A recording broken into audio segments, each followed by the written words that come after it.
Férdia Stone Davis is the Director of Research at the Margaret Beaufort Institute of Theology at Cambridge University and Chair of the Royal Music Association Music and Philosophy Study Group. Antonio Turoc's old Studebaker factory, South Bend, Indiana, here in the Snipe Museum of Art, provides some thematic introduction for her paper, Call and Response, Negation and the Configuration of Desire, and its framing assertion that desire is commodified within the liquid modern context. The photograph shows two parts of the factory's life. The present factory is abandoned. The walls are falling down and there are puddles on the ground. Superimposed over this image, however, is a car and pile of tires that reminds the viewer of the factory's former glory. The impact of the commodification of desire on individuals and communities, spaces and places, is portrayed in the picture, which conveys emptiness and desolation. The commodities integral to a system that commodifies desire is present in shadow form.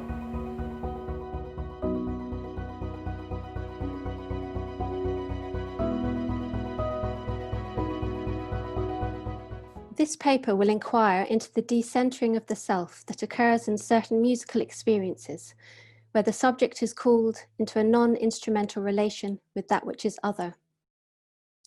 It will do so through the analogy of musical experience and mystical experience, exploring the possibility that an apophatic anthropology can be said to take place within musical experience. Herein, the self is constructed through its decentering, and desire is dispossessed and thereby reconfigured. In what follows, I will begin by outlining what is meant by liquid modernity, the context for this paper. I will then present an interpretation of mystical experience informed by two strands of thought, one found in Jean-Louis Chrétien and the other in Michel de Certeau. In the light of this, I will consider musical experience as that which impacts us, absorbs us, and takes us beyond ourselves, before outlining the advantages of considering such experiences as involving an apophasis of anthropology.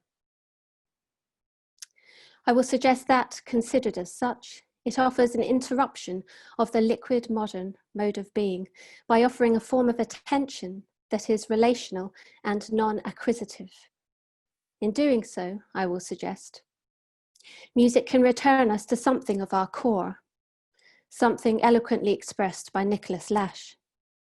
He says, "If human beings are hearers of the word, it is by utterance and hence by sound that we are constituted, and constituted to be, in every fibre of our being, turned towards, attentive to the voice that makes us and that calls us home." But first, to liquid modernity. This paper is set within a narrative that sees a movement from the pre-modern to the modern world, or, otherwise put, from an enchanted to a disenchanted world. Here, the epistemic frame is flattened out, such that meaning is no longer objectively located outside of the self, but is situated within the subject and the subjective. A shift that has been articulated by Charles Taylor through the juxtaposition of the porous and the buffered self. In broad terms, with this shift, things are reduced to their relation to the subject, specifically to the power of reason and faith in its progress. However, there is another moment to be identified, one that entails a move beyond the modern to a state identified by Zygmunt Bauman as the liquid modern. What makes modernity liquid for Bauman is its self-propelling, self-intensifying, compulsive and obsessive modernization, as a result of which, like liquid, none of the consecutive forms of social life is able to maintain its shape for long. The result of this is that, because there are no solid forms through which sufficient meaning can be given, meaning becomes a matter of strategy, since social forms of meaning cannot serve as frames of reference for human actions and long-term life strategies because of their short life expectation. Amidst this strategization, however, the self, in its search for meaning, is leveraged by a system that necessarily conceives meaning in the short term, since it is grounded in processes of acquisition. These processes are relentless and all-encompassing, since, as Bauman explains, its chief concern is to prevent a feeling of satisfaction, and in particular to counteract their perfect, complete, and definitive gratification, which would leave no room for further new and as yet unfulfilled needs and whims. Bauman explains further. A liquid modern, consumer-oriented economy relies on a surplus of its offerings, their rapid aging, and an untimely withering of their seductive powers.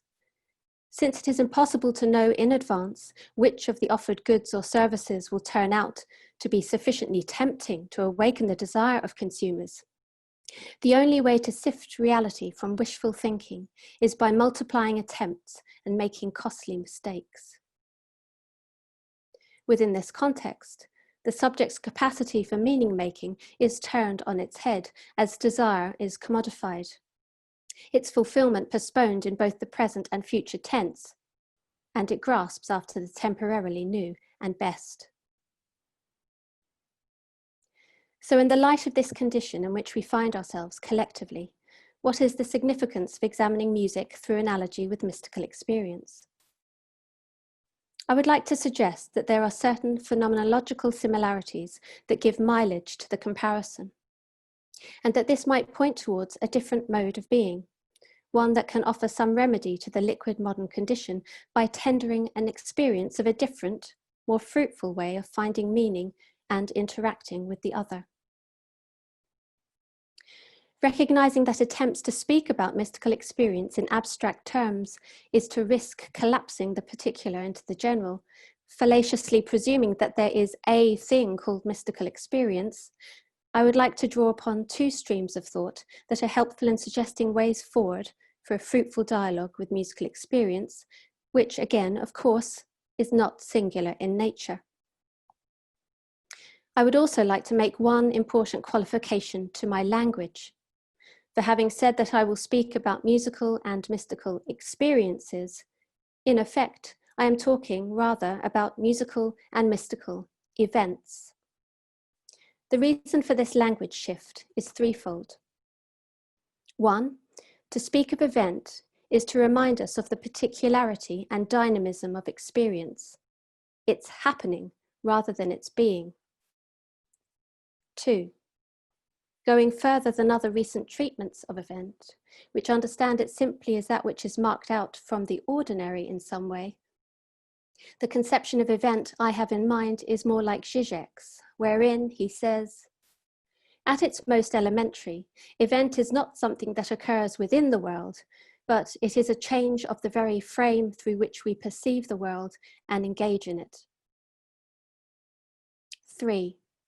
Drawing attention to this transformation and perspective indicates something about the mode of attention involved in a particular experience, namely, one that makes possible a profound transformation and extends beyond the moment or series of moments.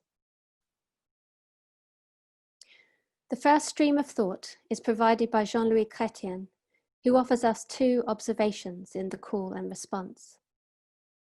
The first is that I am called into being, and that I am already and always in response.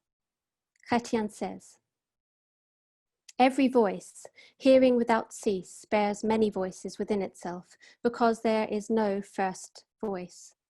We always speak to the world.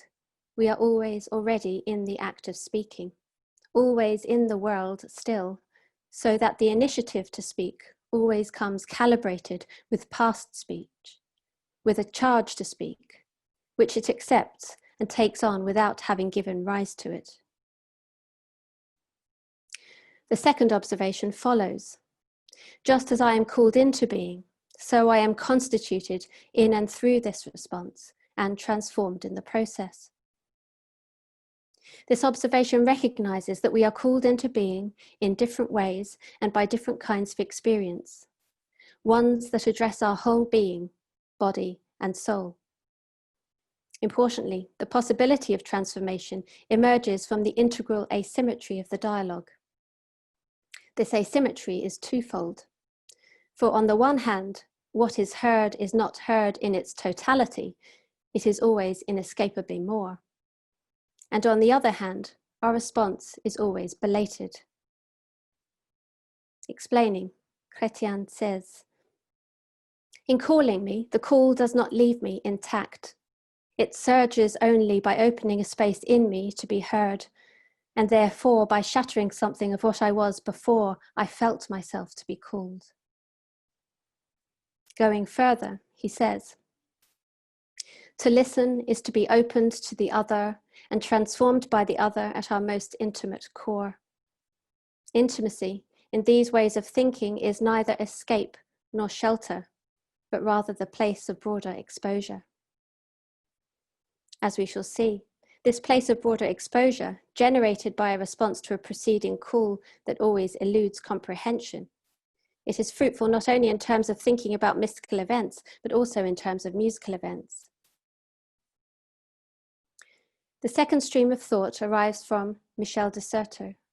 It resonates with Chrétien's understanding of the call and response, but is more forceful in character. De Certeau says, "The event imposes itself. In a very real sense, it alienates. It pertains to the same order as ecstasy, that is, to that which transports one outside oneself. Such a birth," he continues, "draws from man a truth that is his without coming from him or belonging to him. Thus he is outside himself at the very moment that a self is asserted. A necessity is aroused in him, but under the sign of a melody, a spoken word, or a vision coming from elsewhere." Just as for Chrétien, the language of transformation is also key for de Certeau. Talking about mystical life, de Certeau suggests that it is comprised of experiences that initiate or transform it. These moments are like, he says, throwing open a window onto one's dwelling. They give a new sense of ease, allow a breath of fresh air to enter one's life. The elusiveness of the experience is vital, since it reflects something of its ineffability, but also of its transformative capacity. The mystic, de Certeau says, can say it happened there, because he keeps engraved in his memory the smallest circumstances of that instant. However, at the same time, the mystic must also say it was not that, because for him the experience has to do with something other than a sight, an impression, or a certain knowledge. The language of trace captures something of this, as it refers to the impact of the fissure of an absence or a presence upon other experiences and understandings. Indicating that the event cannot be reduced to its initial form, it suggests, for de Certeau, that the mystical event calls for a beyond to what was only a first unveiling. It opens up an itinerary. The mystical life, therefore, is not circumscribed in the particular forms of a privileged instant, nor is it constituted by the repetition of a mystical experience. Rather, the mystical life is processual. It is begun when it recovers its roots and experiences its strangeness in ordinary life, when it continues to discover in other ways what has occurred that first time. Within both of streams of thought, then, there is a clear sense of being acted upon, of being completely engaged, and thereby of being taken to the brink of ourselves where we experience something other.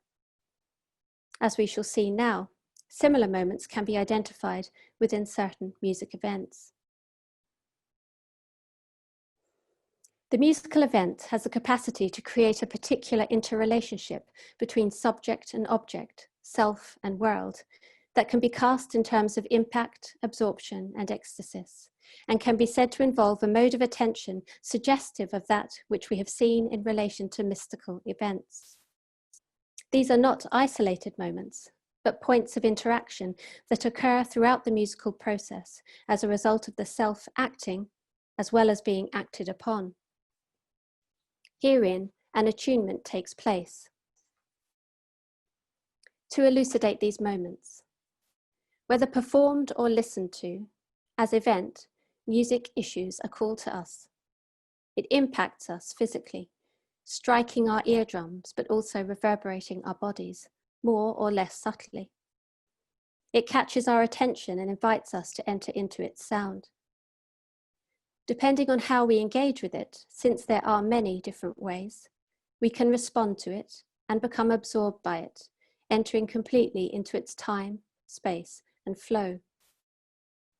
Here we face outwards, being in some sense brought to the brink of ourselves. The concept of threshold, translated from the Latin limen, gives flesh to this. A threshold is a point at which transition occurs. However, that which is most significant about thresholds is not the moment of crossing, but the relation that manifests at the instant before that crossing, since it is here that binaries such as inside and outside, subject and object, are transcended as they are held in tension. To illustrate this, let us consider music production, which comprises a succession of physical actions that manipulate wave vibrations. The lengths of channels of air and pieces of string are altered through the impression of the human body. This manipulation runs reciprocally, for the sound yielded in turn has an impact on the player who responds to it. An attunement takes place between player, instrument, sound, and music, since the physical body becomes one with the instrument and with the sound produced. In this way, the player is brought to a threshold where subject and object, inner and outer, meet. Importantly, attunement is not an isolated moment, but a process, one identifiable within different levels of playing and accompanying modes of attention that move from the mechanical, as one masters bodily movement in relation to achieving a desired sound, to the musical, where one is freer to become involved in music's shape and internal movement, as details are situated within phrases, which are then placed within the musical whole, understood as pointing both forwards and backwards intentionally within a larger musical structure, which itself is called into being by other musics, other sounds. The reception of music is as physical an act as that of its production. The oral space is singular in nature and discloses the porosity of the boundary between subject and object, for the distance between them is eliminable. It is thus that the oral experience can be contrasted with the visual. Jeremy Begbie explains, "In the world I see, an entity cannot be in two places at the same time, and two things cannot occupy the same place at the same time. Visual experience and discrete location become inseparable. Seeing this lamp here means I cannot see it over there. But in oral experience, although a sound may have a discrete material source whose discrete location I can identify, the trumpet is on the left and not on the right. The sound I hear is not dependent on attention to that place. It surrounds me, it fills my whole oral space." It is due to the permeability of the boundary between subject and musical object that we are caught up in it. As in performing, music calls to us, invites response, and enables us to be taken outside of ourselves so that our experience is reshaped and structured as we are taken into the musical time of what we experience. To further understand the attunement involved in the music event, the idea of threshold is worth unpacking further. For music can be cast as a threshold practice, since its mode of being is fundamentally bound up with thresholds and is characterized by openness. To illustrate three ways in which this is so. 1. Music is integrally connected to sensory thresholds. Unlike the relationship between other media and the human senses, the effect of sound is immediate and to a degree unstoppable. The oral threshold is easily trespassed, so to speak. 2. Music can be said to operate as threshold itself, since it is only ever in transition and relies on process and change. This can be seen in the aspects that constitute the musical experience, including the dissipation of sound and its organization as it moves through time and space, and remains held together even in its eventual absence. 3. Through the moments of impact, absorption, and ecstasis that occur within the course of attunement, there is no subject and no object, no inside and no outside. There is only threshold, the point at which the two meet. In this sense, the proximity of the subject and its dependence upon that which is other than it is brought to the fore, as is the intransigence of the other. It cannot be dominated and is not there simply to be acquired. That is, it never yields completely. More than this, the other makes a demand. Utterances, musical and otherwise, are performed and act upon us. They offer an interpellation. That is, they address us, in some sense call us into being, and constitute us in doing so. Thus, value does not derive simply from the self, but rather is something received and responded to. Meaning and value are in process, but are not instrumental. As we have seen, the alignment of musical and mystical experience arises fundamentally from certain phenomenological similarities that they share, which indicate the situation of desire within an experience that is taken as an end in itself rather than as instrumental. Moreover, they both offer a transformation that is to some degree conceptually ungraspable, with an extension beyond its duration. But can we be more specific about what can be constructively offered by musical experience within the context of liquid modernity, within which desire is impelled ever onwards by the promise of various illusory necessities, and fulfillment is deferred in both the present and future tense? To attempt this, it is helpful to turn our attention to the idea of detachment found in Meister Eckhart, or as referred to by Dennis Turner, the idea of an apophasis of anthropology. In Sermon 52, Eckhart considers the meaning of the verse, "Blessed are the poor in spirit, for theirs is the kingdom of heaven." He suggests that a poor man is he who wants nothing and knows nothing and has nothing. In reflecting on each of these three aspects of poverty, Eckhart points towards the ways in which humans tend to form attachments that distract us from our fundamental connection to God. The soul, for Eckhart, tends to cling to things and is incapable of maintaining a healthy distance from them. Marcus Vincent explains, "The soul's binding attachment is the web in which she is helplessly entangled, so regretfully strangled that she is kept from performing her work, disabled from attending to the work that she does, and concerned only with herself while trying to do her work, without being able to stay distant from it, becoming involved because of her relentless self-love." Eckhart is clear. Human actions have a tendency to become self-oriented. He says, "See, all those are merchants who restrain themselves from major sins and would love to be good people and do their good works to give God the honor, works such as fasting, vigilance, prayer, and alike. Hence, lots of good work, but they do all of this so that the Lord recompenses them and gives something that they would like back to them." Here, will to action obscures the end of action. In the light of this, the goal of detachment is to enable a person to be free of all things and all works, both interior and exterior, so that she becomes a nothing, an empty space that is a place only for God, in which God could work. Detachment is, then, a reciprocal movement in which humans leave things and undergo a self-emptying. However, it is not negation, but a fulfillment of being, since in and through it an individual is filled with God's presence. As Turner explains, detachment is not an experience, but the strategy of dispossessing desire of its desire to possess its objects, and so to destroy them, such that a proper relation can be set in place, wherein desire has reverence for its object, rather than seeking to appropriate it. In this way, detachment stands as the condition of possibility of love and results not in deficiency, but in excess that is neither exhaustive nor exhaustible.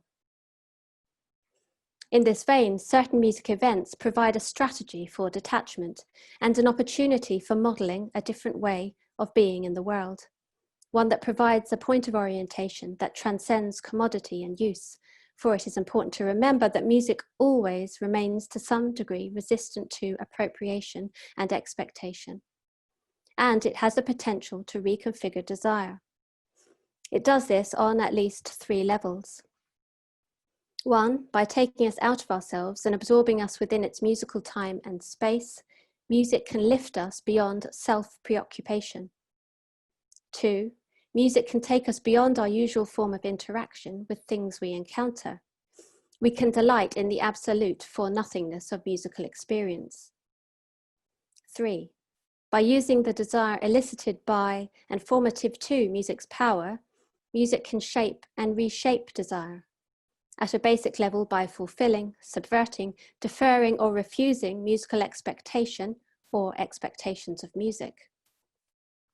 In doing so, music has the potential to provide not only a modelling of, but an exercise in attention and attentiveness to that which is other. This can extend beyond an experience's duration and may even serve as an impetus to re-evaluation and transformation of other, more ordinary modes of engagement. As such, music can draw us back to the dynamic of call and response that constitutes our being. In conclusion, the shift from enchantment to disenchantment and from the porous to the buffered self is bound up with issues of perception and the flattening of the epistemic frame such that the subject is cast as the sole meaning giver. This is complexified by Bauman's diagnosis of the liquid modern, where the constructed social frames of meaning become increasingly unstable because they are fluid, and meaning is pursued within the market context. Here, meaning is strategized in a different way as it becomes perpetually deferred. It relies upon the orientation of desire towards commodities, the allure of which is necessarily transient. In turn, desire itself is commodified, as an attitude of acquisition and usefulness is encouraged and proliferates. By setting mystical experience alongside musical experience, by virtue of their shared phenomenological moments of impact, absorption, and ecstasis, and by casting them as event, that is, as experiences with a capacity to transform the frame through which we can perceive and engage the world, I have suggested that the mode of attention music is capable of eliciting can offer an interruption of this liquid modern mode of being. It does so by offering an experience that is relational and non-acquisitive, and that thereby recalls us to our human nature, which is constituted always in response to the other.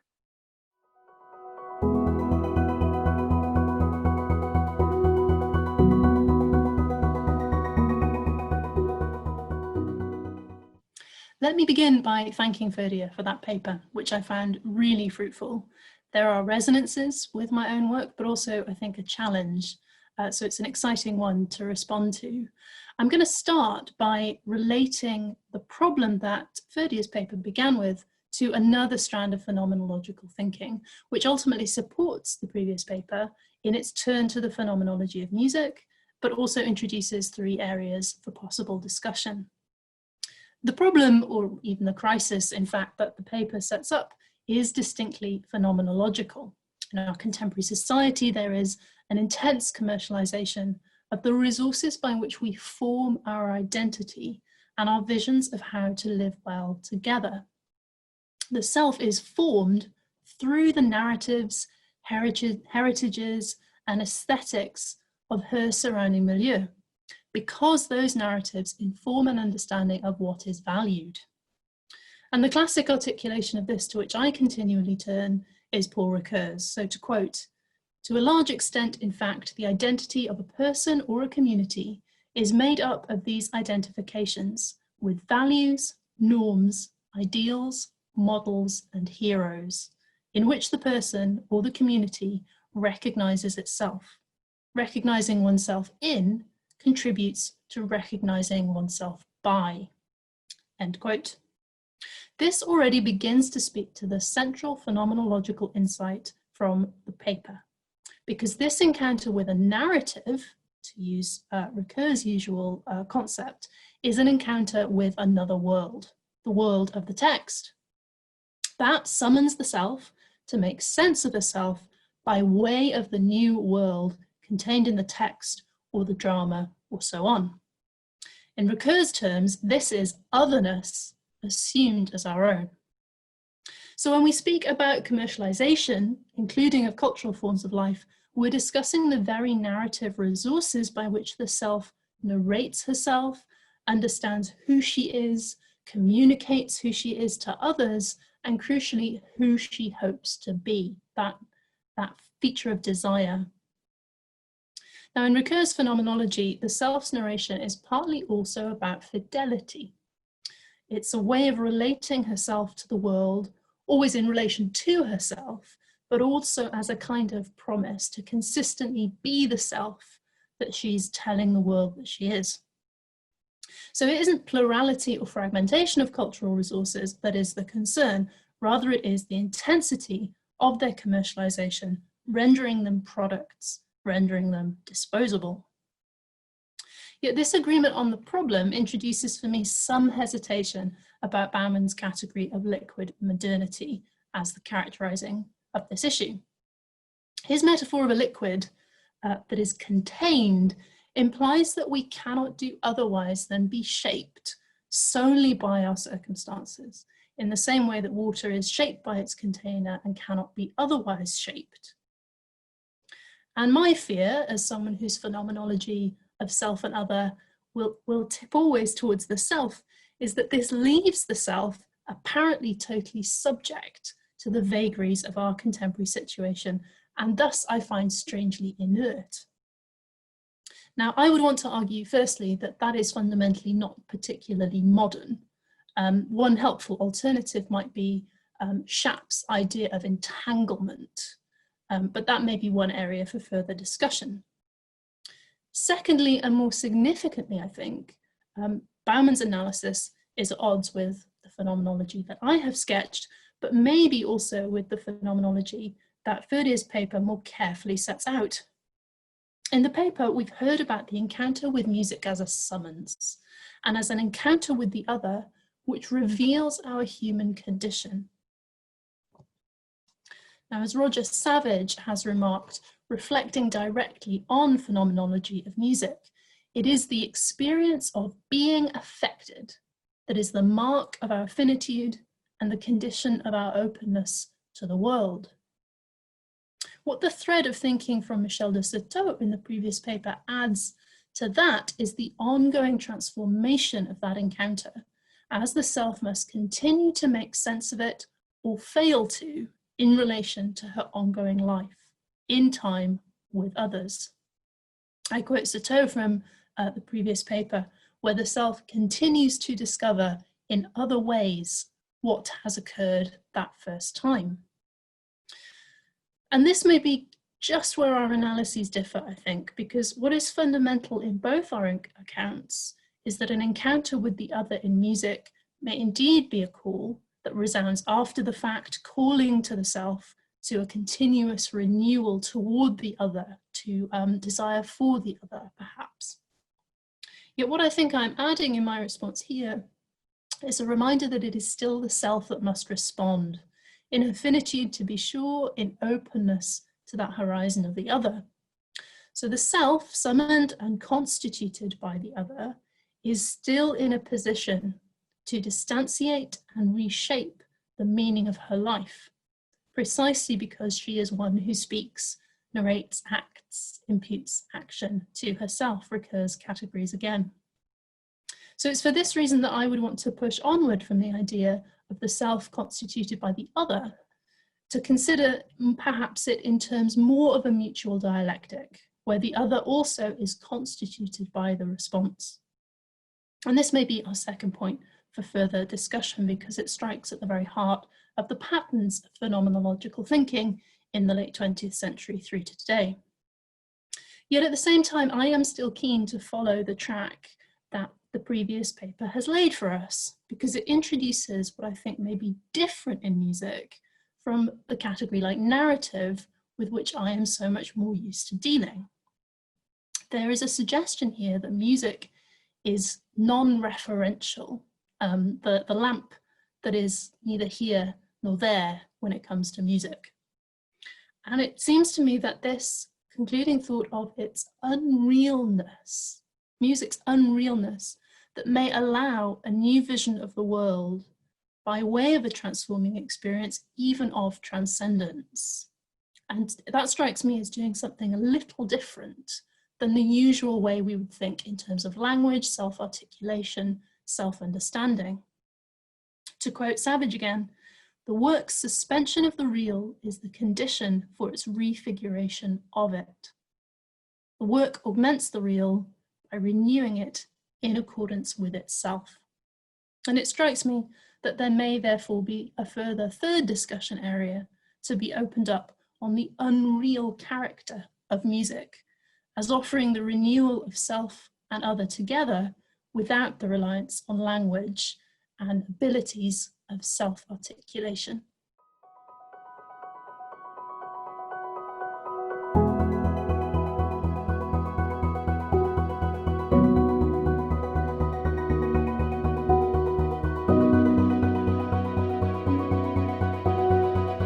The Art, Desire, and God Phenomenological Perspectives Conference has been made possible by the following sponsors: the Templeton Religion Trust, the American Society for Aesthetics, and from within the University of Notre Dame, the following partners: the Snite Museum of Art, the Department of Theology, the Nanovic Institute for European Studies, the Keogh Naughton Institute for Irish Studies, the Institute for Scholarship in the Liberal Arts, Campus Ministry, the Basilica of the Sacred Heart, and the Department of Philosophy.